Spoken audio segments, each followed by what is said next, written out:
Dios Todopoderoso y Eterno,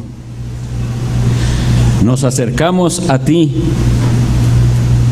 confiando en la mediación perfecta de Jesucristo, tu Hijo, nuestro Señor. Te damos gracias porque esa mediación es perfecta y nunca será rechazada.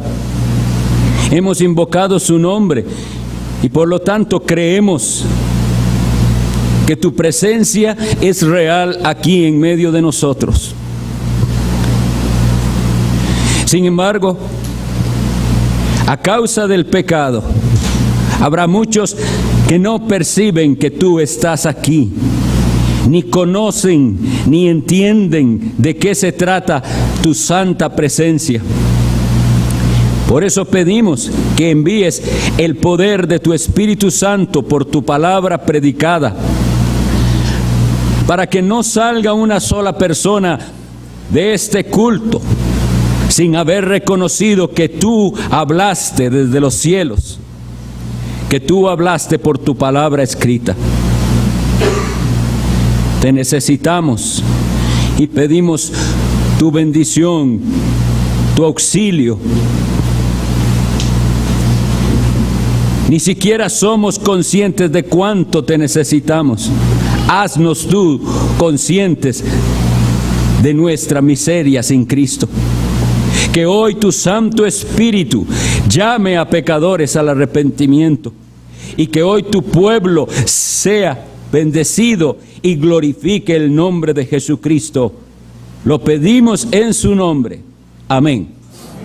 Pueden sentarse.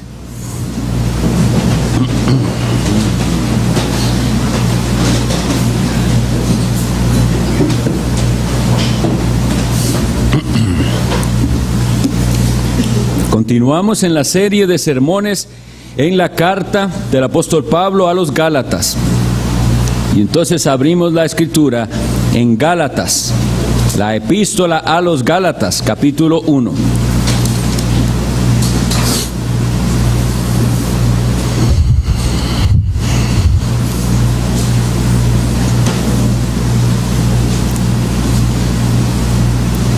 Vamos a leer de los versículos 11 al 24. Gálatas 1, del 11 al 24.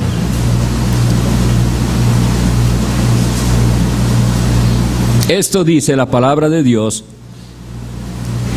Mas os hago saber, hermanos, que el evangelio anunciado por mí no es según hombre, pues yo ni lo recibí ni lo aprendí de hombre alguno, sino por revelación de Jesucristo. Porque ya habéis oído acerca de mi conducta en otro tiempo en el judaísmo, que perseguía sobremanera a la iglesia de Dios y la asolaba. Y en el judaísmo aventajaba a muchos de mis contemporáneos en mi nación, siendo mucho más celoso de las tradiciones de mis padres. Pero cuando agradó a Dios, que me apartó desde el vientre de mi madre y me llamó por su gracia, revelar a su Hijo en mí, para que yo le predicase entre los gentiles, no consulté enseguida con carne y sangre, ni subí a Jerusalén a los que eran apóstoles antes que yo, sino que fui a Arabia y volví de nuevo a Damasco. Después, pasados 3 años, subí a Jerusalén para ver a Pedro y permanecí con él 15 días. Pero no vi a ningún otro de los apóstoles, sino a Jacobo, el hermano del Señor. En esto que os escribo, he aquí delante de Dios que no miento. Después fui a las regiones de Siria y de Cilicia, y no era conocido de vista a las iglesias de Judea que eran en Cristo. Solamente oían decir: aquel que en otro tiempo nos perseguía, ahora predica la fe que en otro tiempo asolaba. Y glorificaban a Dios en mí. Esta es la 6ª exposición que tenemos en este capítulo. Entonces, para los que no han estado con nosotros, hago una muy breve reseña. Lo que acabamos de leer es parte del testimonio del apóstol Pablo, que antes de ser Pablo fue Saulo de Tarso, perseguidor furioso contra los cristianos. Y él comparte su testimonio, como habíamos visto hace 8 días, no para traer atención sobre sí mismo, sino para mostrar el poder de la gracia transformadora de Dios en su vida y mostrar cómo él había recibido directamente del Señor Jesucristo el evangelio que él predicaba. No lo recibió, como algunos parece que estaban sugiriendo, de segunda mano.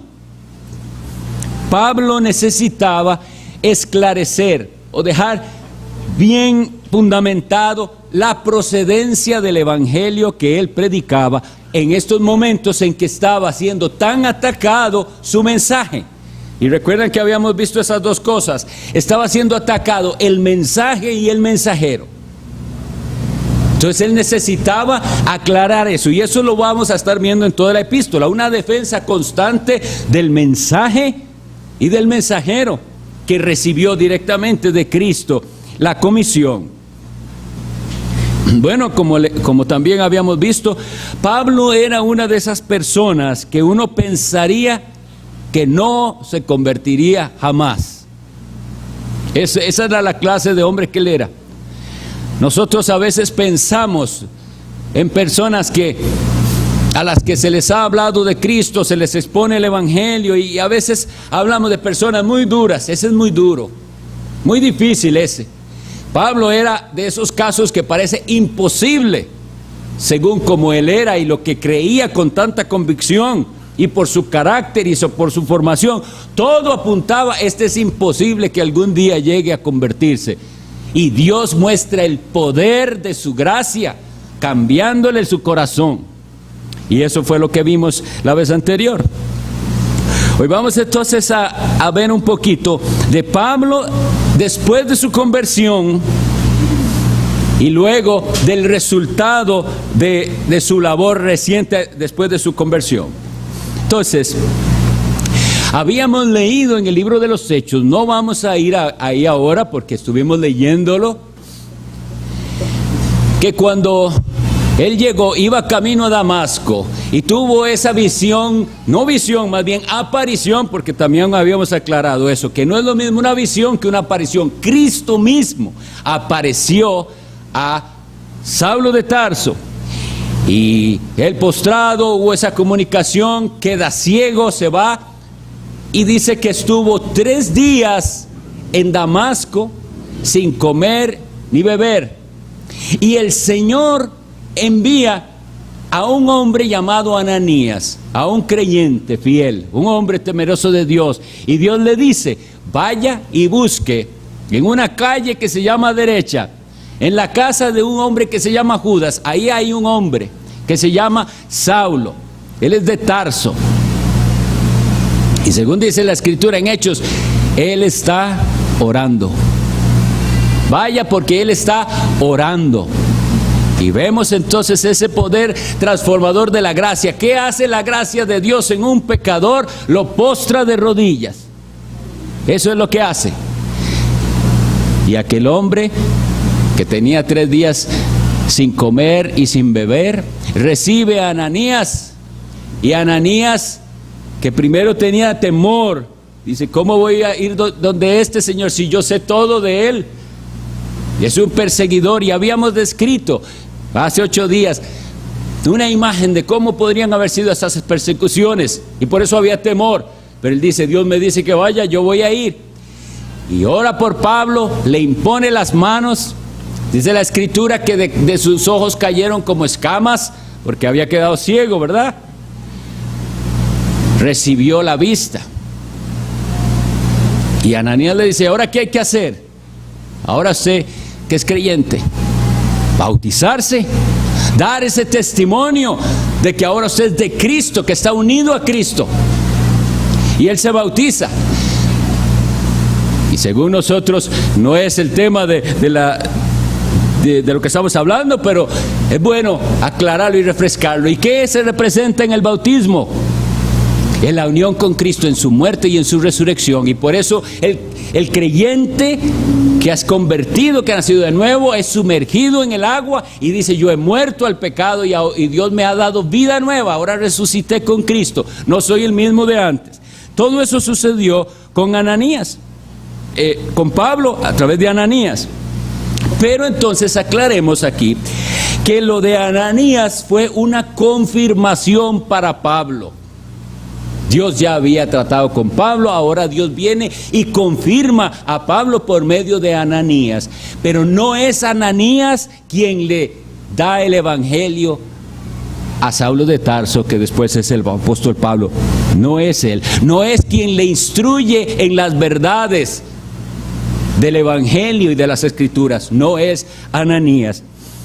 Entonces dice nuestro relato que hemos leído hoy, que él no consultó. Dice: yo lo que hice no fue ir a consultar con personas, y eso se dice en la frase: no consulté con carne ni sangre. Lo que él está diciendo: yo no fui a indagar, yo sé quién me dio el evangelio a mí, se me apareció a mí, yo soy Jesús a quien tú persigues, de él recibió el evangelio.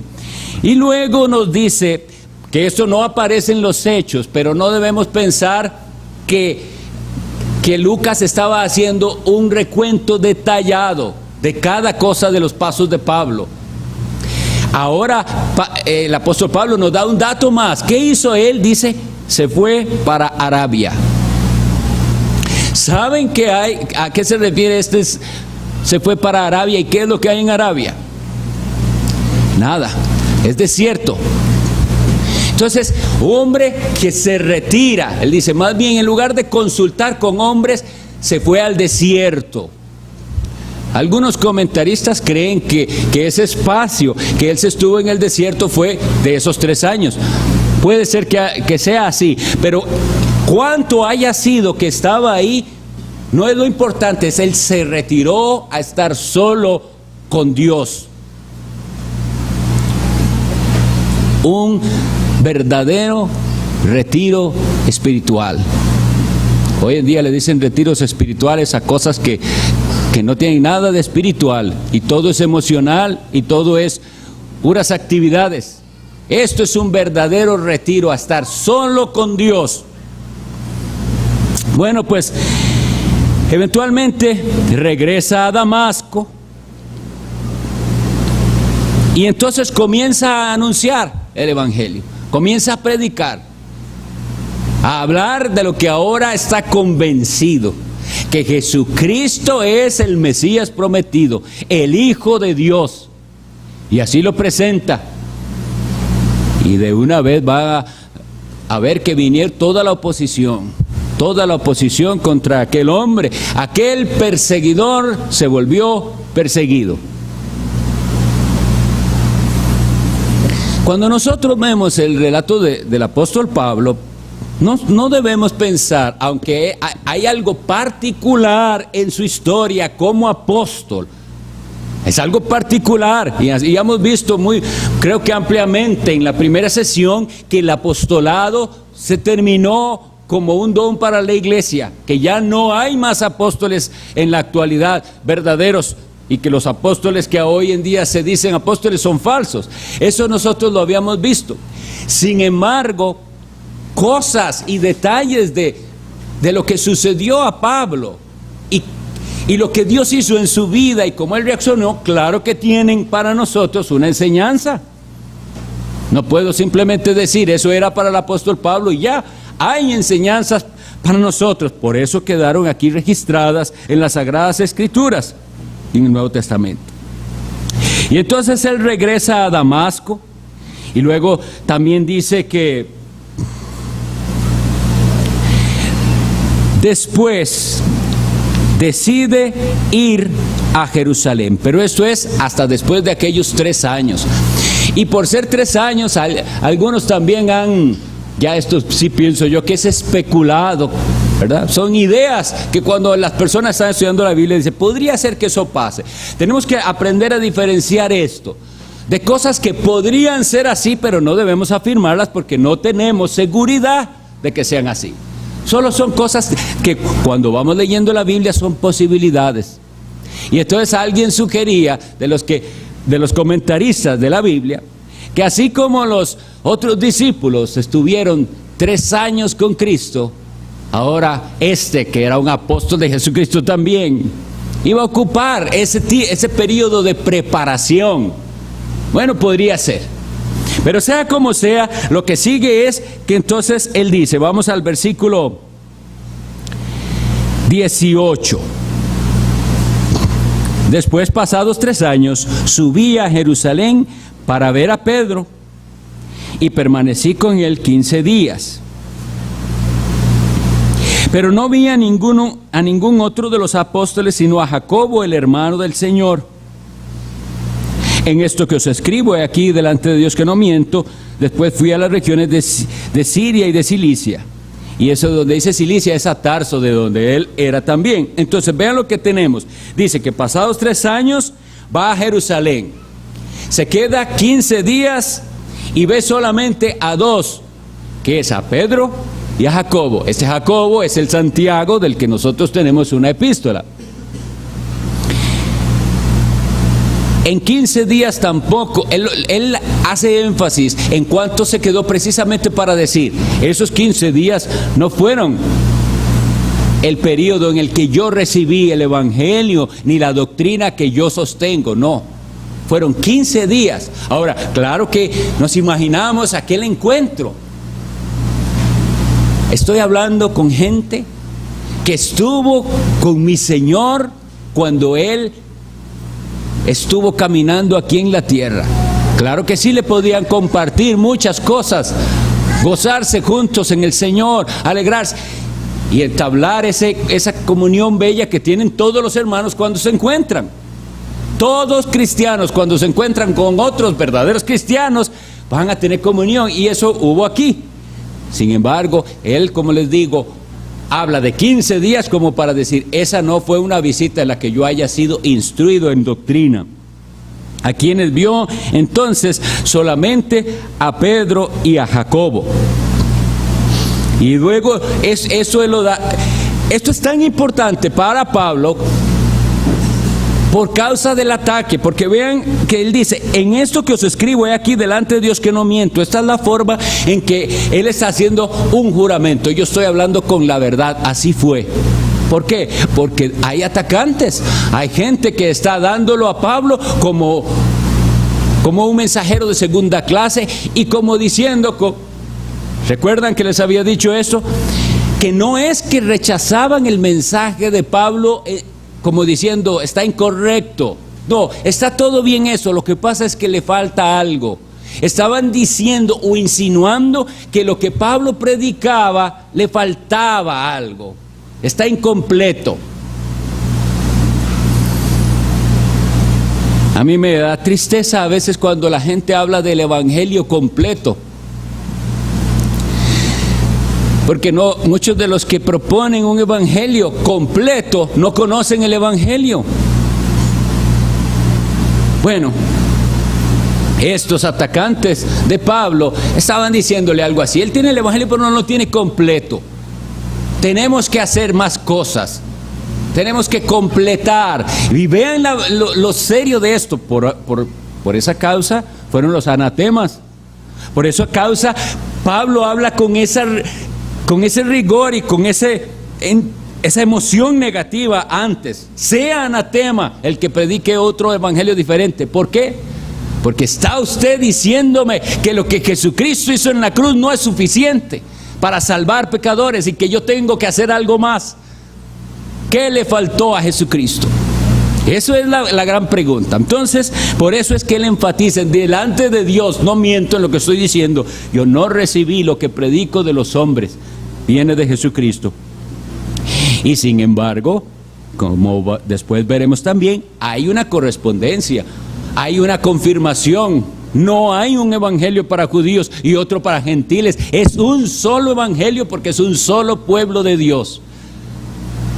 Lamentablemente, algunos que no entienden esto complican el entendimiento de la Escritura, viendo en la Escritura dos pueblos constantemente. Es un pueblo de Dios. Bien, ahora leamos lo que sigue, que es donde vamos a concentrar el resto de nuestra exposición. Dice el 22: y no era conocido de vista a las iglesias de Judea, que eran en Cristo. Solamente oían decir: aquel que en otro tiempo nos perseguía, ahora predica la fe que en otro tiempo asolaba, y glorificaban a Dios en mí. Vamos a detenernos un poco en esa frase final: y glorificaban a Dios en mí. Nosotros podemos pasar por la Escritura y leerla sin aprovechar y sin entender el rico significado de lo que ahí está escrito. Glorificaban a Dios en mí. Qué triste es cuando nosotros aprendemos a hacer las cosas por rutina y hacemos lo que hacemos porque siempre lo hemos hecho y no entendemos lo que estamos haciendo. Y entonces hablamos mucho de glorificar a Dios, pero ni siquiera saben qué es glorificar. Y podemos decir incluso gloria a Dios y no saber qué es glorificar a Dios. ¿Por qué la Biblia habla tanto de esto, de la gloria de Dios? Bueno, glorificar, si quieren una definición bien exacta de diccionario, es reconocer y ensalzar a quien es glorioso, tributándole alabanzas. Eso es glorificar. Y sin embargo hay una palabra muy parecida que no significa lo mismo, que es gloriarse. Y es jactarse o alegrarse mucho de algo. Entonces, ¿por qué hago esta diferencia? Porque ese testimonio que Pablo dio y ese resultado de su testimonio en las iglesias tiene que ver con glorificar a Dios. Pablo no se está gloriando en sí mismo, sino que, como él mismo lo dice en otra ocasión, él solamente se gloría en el Señor. Vamos a estudiar entonces un poquito sobre esta palabra glorificar, porque la Biblia tiene mucho que decirnos acerca de glorificar. Ese llevar tributo y alabanza a alguien. Yo puedo glorificar a alguien. Glorifico a alguien cuando le doy tributo y alabanza y reconozco cosas en él, su grandeza y en el caso de Dios su majestad, etc. Entonces vamos a ir a algunos versículos del Evangelio de Juan que nos van a ayudar en esto. Vamos a leer, por ejemplo, Juan 17. Vamos a leer el versículo 1, luego el 4 y luego el 5.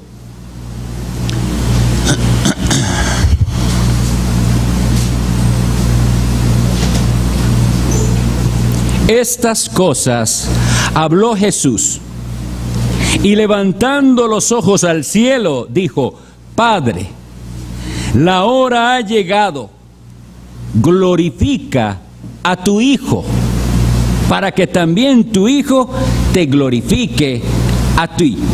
Entonces, vean lo que dice aquí. Cristo le está diciendo al Padre que glorifique al Hijo, para que su Hijo lo glorifique a Él. Tengamos esto entonces bien claro. El Padre glorifica al Hijo y el Hijo glorifica al Padre. Versículo 4. Cristo hablando: yo te he glorificado en la tierra, he acabado la obra que me diste que hiciera. Y entonces vemos una cosa más en cuanto a glorificar, porque no es solamente algo de palabras. No es que Cristo glorificaba al Padre con solo sus palabras. ¿Cómo es que lo glorificó? Haciendo y acabando la obra que le dio para que hiciera. Y con esto vamos tomando para nosotros mismos, porque nosotros que queremos glorificar a Dios y que decimos gloria a Dios, tenemos que pensar, ¿está haciendo la obra que Dios le dio que hiciera? Versículo 5. Ahora pues, Padre, glorifícame tú al lado tuyo con aquella gloria que tuve contigo antes que el mundo fuese.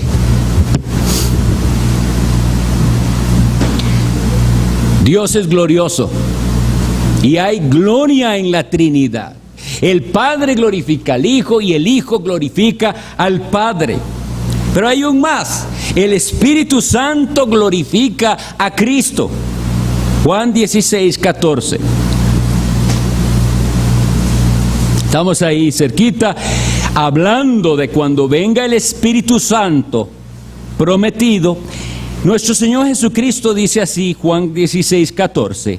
Él, o sea, el Espíritu Santo, me glorificará a mí. Y luego dice cómo, porque tomará de lo mío y os lo hará saber. El Espíritu Santo fue enviado y la obra del Espíritu Santo es glorificar a Cristo. Nunca olvidemos esta ilustración tan preciosa y tan útil para nosotros, que el Espíritu Santo es como un reflector poderoso que alumbra a Cristo y nos hace ver la grandeza de su obra a nosotros. Y de esa manera el Espíritu Santo está glorificando al Hijo de Dios, mostrándonos a nosotros las maravillas, las glorias del Hijo de Dios. Y tenemos aún más, Juan 14, 13.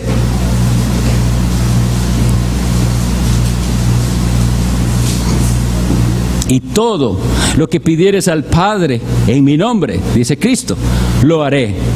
El propósito, para que el Padre sea glorificado en el Hijo. Ahora sí, si nosotros decimos gloria a Dios, entendamos cómo funciona esto. Tan maravilloso. El Espíritu Santo alumbra el entendimiento para que el pecador vea a Cristo como tiene que verlo, para que se rinda a Cristo, y así Cristo es glorificado cuando el pecador ve a Jesucristo como tiene que verlo. Que pueda decirle como Tomás, Señor mío y Dios mío. Y el día que el pecador hace eso, Cristo es glorificado. ¿Y quién recibe la gloria por Cristo ser glorificado? Dios Padre. ¿Ven cómo la Biblia tiene sentido? Las promesas de Dios se cumplen para su gloria. No perdamos de vista en qué estamos hablando sobre glorificar a Dios. Entonces necesitamos entender cómo se hace esto. Leamos por favor 1 Corintios 10, 31.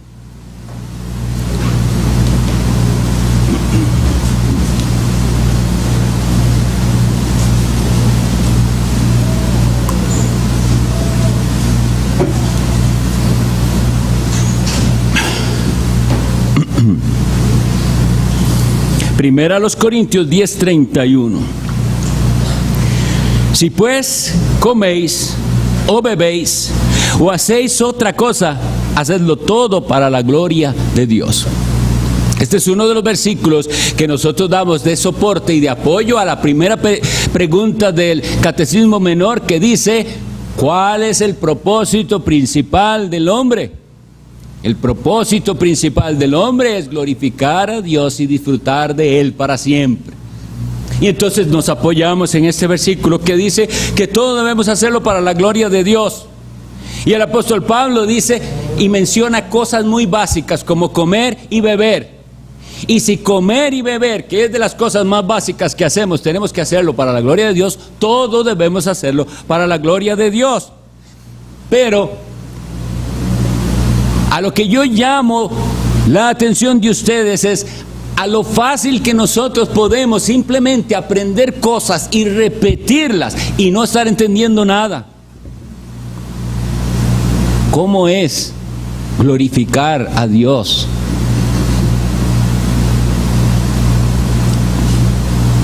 Aún en las cosas más básicas. Y si entendemos eso, glorificaremos a Dios en cosas como las que las iglesias estaban glorificando a Dios. que ahorita vamos a volver ahí.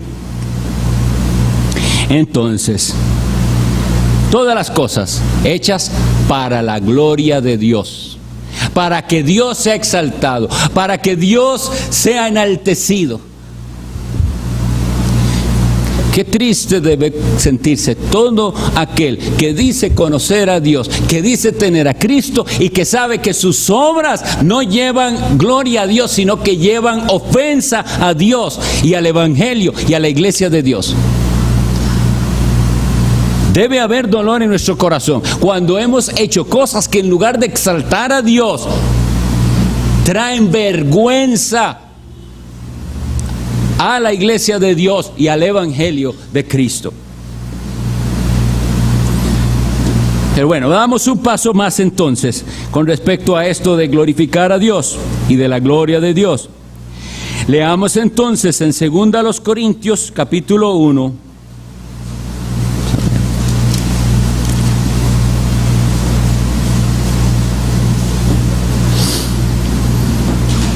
Versículo 20. 2 Corintios 1:20. Porque todas las promesas de Dios son en Él sí y en Él amén, por medio de nosotros, para la gloria de Dios. Somos muy egoístas. Nuestra tendencia es a pensar en nosotros, siempre en nosotros. Yo, mi situación, mi familia, mi trabajo, todos nosotros. Incluso como iglesia podemos estar centrados en nosotros. Y Dios tiene cosas maravillosas para nosotros, pero nunca las disfrutaremos apropiadamente, ni serán lo provechosas que deberían ser si nosotros no entendemos que aquello todo que en Cristo nos es dado, esas promesas de las que aquí habla, que son en Él, en Cristo estamos hablando, sí, son verdaderas, y en Él, amén. Dios no miente. ¿Cuál es el fin? La gloria de Dios, para la gloria de Dios. Y el ser humano siempre quiere un poquito de eso, y robarle un pedacito de gloria a Dios y darse él algo de reconocimiento y de mérito. Y por eso es que el verdadero evangelio es tan rechazado, porque es humillante, humilla al hombre, pero exalta a Dios, exalta a Cristo y a su obra. Entonces, hemos visto así muy brevemente estos versículos para que cuando nosotros pensemos en la gloria de Dios, vengan a nuestra mente todas esas cosas. Qué hermoso es pensar en esto, en mi vida diaria y cotidiana. Buscar la gloria de Dios. Buscar que Dios sea exaltado y enaltecido por medio de lo que yo hago. Esas iglesias de Judea, que dice el versículo que estamos, Gálatas 1, 22 y 23, dice: y no era conocido de vista las iglesias de Judea, que eran en Cristo. Solamente oían decir: aquel que en otro tiempo nos perseguía, ahora predica la fe que en otro tiempo asolaba, y glorificaban a Dios en mí. Con todo esto ahora nos va, pienso yo, quedando más claro, es: no exaltaban a Pablo, no glorificaban a Pablo, sino que glorificaban a Dios por lo que Él quiso hacer en Pablo. ¿Qué era entonces el motivo que los llevaba a glorificar a Dios? Ver en la conversión del apóstol Pablo un triunfo de la gracia de Dios. Un triunfo de la gracia de Dios. Ver en el apóstol Pablo un servidor ahora excepcional, porque debemos reconocer esto, que el mismo Pablo después lo reconoce, dice, ya convertido, dice: yo me he esforzado más que todos, pero no yo, sino la gracia de Dios en mí. Y es verdad, él se esforzó de una manera impresionante. Y entonces, ¿qué tenían que hacer las iglesias? ¿Exaltar a Pablo? No, glorificaban a Dios por lo que él había hecho en Pablo. por ser un caso de esos que les decía imposibles, en los cuales Dios quiso mostrar que es mayor su poder que la incredulidad, terquedad, testarudez, orgullo del hombre.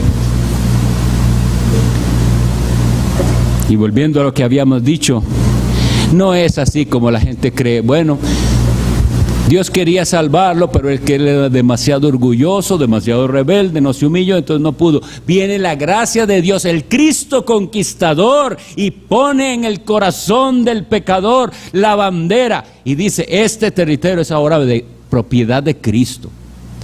Y nosotros no tenemos que olvidar eso. Si hemos sido convertidos es porque un día el conquistador y rey Jesucristo llegó al corazón y dijo: aquí reina Cristo. No es como en esa otra versión en la que usted sigue siendo el rey y usted le da el campo a Dios que usted quiere. Y a veces le da poquito y a veces no le da nada. Y a veces lo saca afuera y lo deja un rato ahí y cuando quiere lo vuelve a invitar. Eso no es cristianismo. En el cristianismo verdadero, Cristo es Señor y Rey. Y Él llega al corazón, conquista y no hay nada más que hacer que rendirse. Y lo convirtió entonces en un servidor ejemplar. Lamentablemente, por causa del pecado, hay veces que ese horrible pecado en el corazón lleva a las personas, en lugar de glorificar a Dios, cuando ven que ha hecho una obra maravillosa en alguien y que lo está usando, surge todo lo horrible de las envidias, de criticar a aquel, de encontrarle algo malo al que está haciendo mucho. Y eso es obra diabólica. Pero nosotros que decimos que vivimos para la gloria de Dios, tenemos que estar prestos a glorificar a Dios cuando vemos un hermano, una hermana esforzándose, sirviéndole al Señor. Gloria a Dios que Él puede. A veces puede hacer algo que nosotros no podemos hacer. Gloria a Dios. Desechando toda malicia y envidia, más bien glorifico a Dios por aquello que ha hecho en aquellas personas. Bien, las iglesias entonces de Dios en Cristo glorificaban a Dios en Pablo, y esto nos quiere decir que entonces reconocían que Pablo tenía un ministerio autorizado por el Espíritu Santo. Y esto es parte de lo que Pablo está tratando de defender. ¿Y por qué es importante hablar de esto hoy? Tal vez no es muy conocido para algunos aquí, pero hay muchos teólogos y gente que piensa ser cristiano, que al ir a los escritos de Pablo hablan de la opinión de Pablo. Entonces, no ven los escritos de Pablo como algo que es Dios hablando, sino es Pablo el que pensaba así. Pero está muy claro, hermanos, en la Escritura, las veces, que son unas pocas, en las que Pablo está hablando como hombre, él lo aclara. Y él dice en Corintios, y esto no lo dice el Señor, esto lo digo yo, lo digo como un servidor de Cristo, que digo, tengo cierta sabiduría, pero se puede diferenciar qué dijo él, y todo lo demás es Sagrada Escritura, porque el mismo apóstol Pedro lo reconoce en su epístola. Lo reconoce, y cuando dice que en las epístolas de Pablo, o sea, en las cartas del apóstol Pablo, dice Pedro, hay cosas difíciles de entender. No estamos negando eso. Hay cosas difíciles de entender, pero dice Pedro, y esas cosas las tuercen los indoctos para su propia perdición. Pero no queda ahí, sino que dice, las tuercen como tuercen las demás escrituras. Y al decir esto está poniendo al apóstol Pablo y a sus escritos al nivel de la Sagrada Escritura. Así que nunca aceptemos esa manera de hablar en que esto lo dijo Pablo, realmente y ninguno de los demás, pero estamos estudiando una epístola paulina. Es Dios hablando. Si no es así, no tenemos un firme fundamento. ¿Quién se va a poner como autoridad y me va a decir cuáles partes de la Biblia creer y cuáles no? Esta es la revelación de Dios y los que la escribieron inspirados por el Espíritu Santo, y en particular uno de ellos, el apóstol Pablo. ¿Para qué sirve esto? Una vez más, para corroborar o para aclarar sobre quiénes está el anatema que Pablo había lanzado anteriormente. Sobre aquellos que predican otro evangelio, no porque le lleven la contrario a Pablo. No es por eso que ellos caen bajo maldición. Es porque ese evangelio que Pablo predica procede directamente de Cristo y es el único evangelio que hay y que salva. Tengamos unos breves momentos para aplicar de lo que hemos leído y meditado a nuestras propias vidas. La primera es esa: tenemos que tener bien claro que los escritos de Pablo son inspiración del Espíritu Santo. No hay contradicción entre lo que Pablo enseñaba, ni los demás apóstoles, ni Cristo. De Cristo y de sus enseñanzas procede todo lo que los apóstoles nos enseñan, y hay unidad y armonía. Si nosotros por alguna razón encontramos discrepancia, somos nosotros los que no estamos entendiendo. Pero Dios no nos lleva a contradicciones. Dios no habla sin lógica. Hay una armonía entre lo que Dios dice, las enseñanzas de Cristo, Cristo el verbo de Dios, Cristo el que es en sí mismo la palabra encarnada. Él habló y Él transmitió a los apóstoles, y en ellos tenemos entonces la doctrina del evangelio, el evangelio de Dios. Segundo, eso tiene que quedarnos bien claro. Una aplicación que quisiera yo sacar de ese detalle que él quiere incluir ahí cuando él dice: yo me fui a Arabia, y que nosotros percibimos que eso fue su momento de estar a solas con Dios, es: ¿usted busca momentos de soledad? Nosotros vivimos en una cultura en la que nadie quiere estar solo y todo el mundo quiere estar de una actividad para otra constantemente.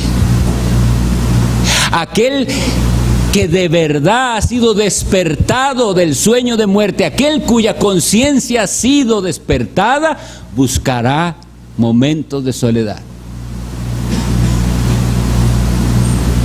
Eso es completamente contrario a todo lo que el mundo predica. Pero alguna vez habíamos hecho referencia a Lamentaciones 3:27, ¿verdad? Que es bueno que el hombre se siente solo y calle. Que se saque los audífonos de los oídos, que apague el radio, que apague la tele, que apague todo aquello que le distrae. Porque realmente la gente está distraída porque tiene temor de estar a solas con su conciencia.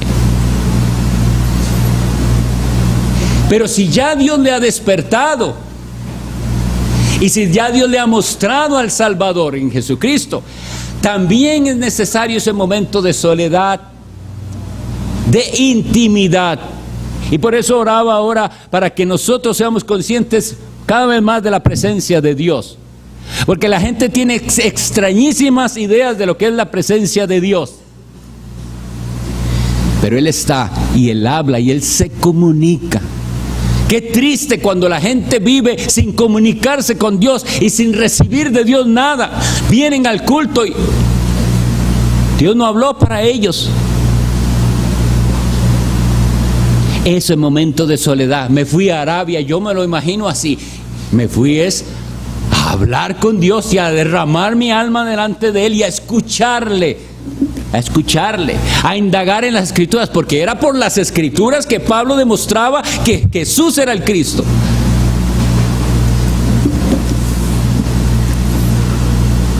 Valora entonces usted los tiempos de soledad, busca los tiempos de soledad o huye de ellos. Y pregúntese, ¿por qué? ¿Por qué los busca o por qué huye? Y finalmente, Quisiera que nos preguntemos cada uno de nosotros. Sí, no somos apóstoles, no hay más apóstoles, pero es una pregunta sencilla. ¿Habrá alguien que glorifique a Dios en mí?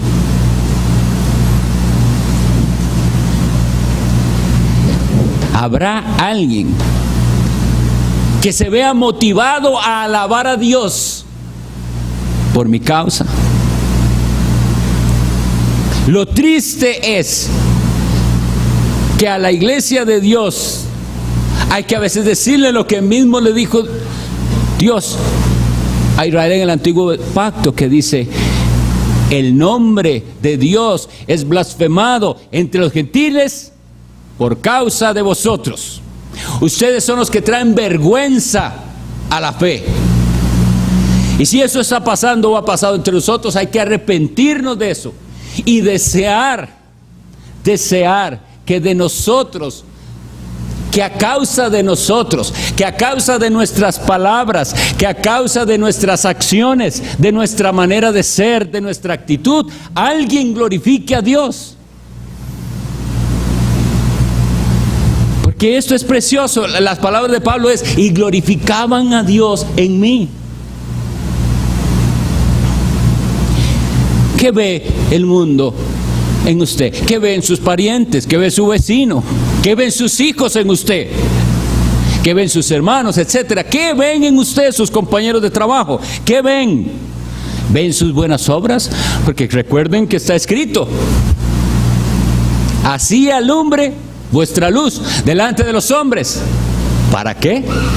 Para que vean vuestras buenas obras y no le glorifiquen a usted ni digan qué persona más buena y qué excelente que es, sino glorifiquen a vuestro Padre que está en los cielos. Para eso es.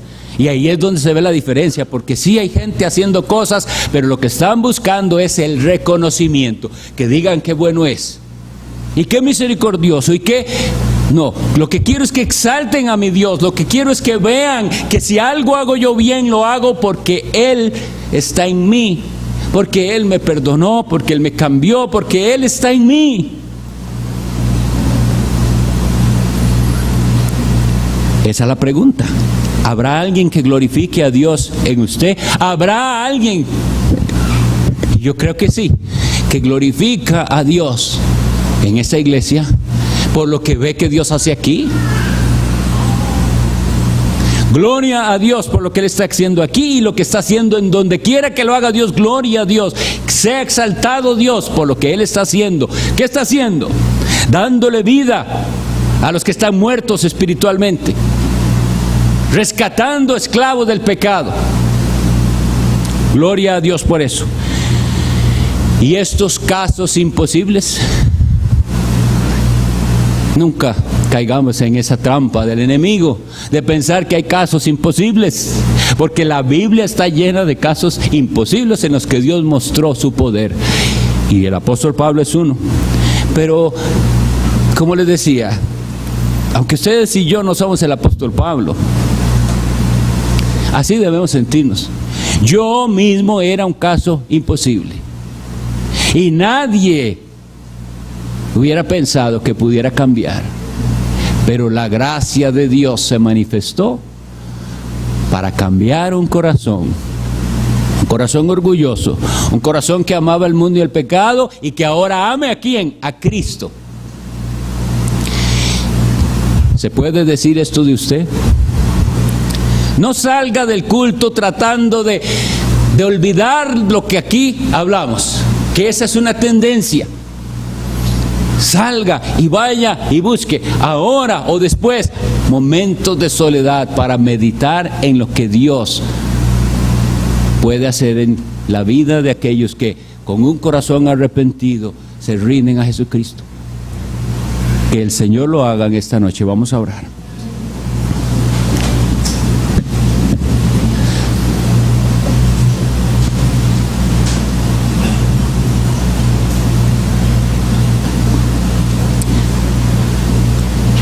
Bendito Dios, te damos gracias porque hemos podido leer tu santa palabra y meditar en ella.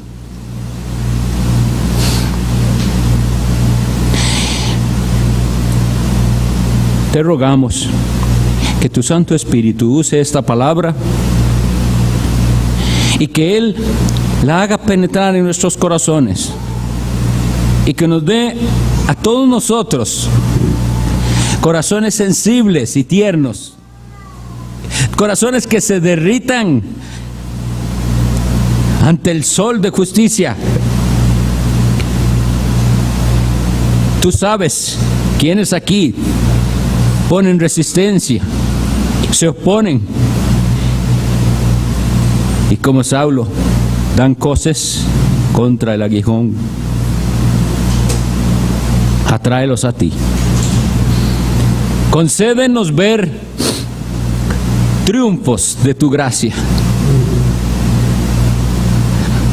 Bendito Dios, te pedimos también perdón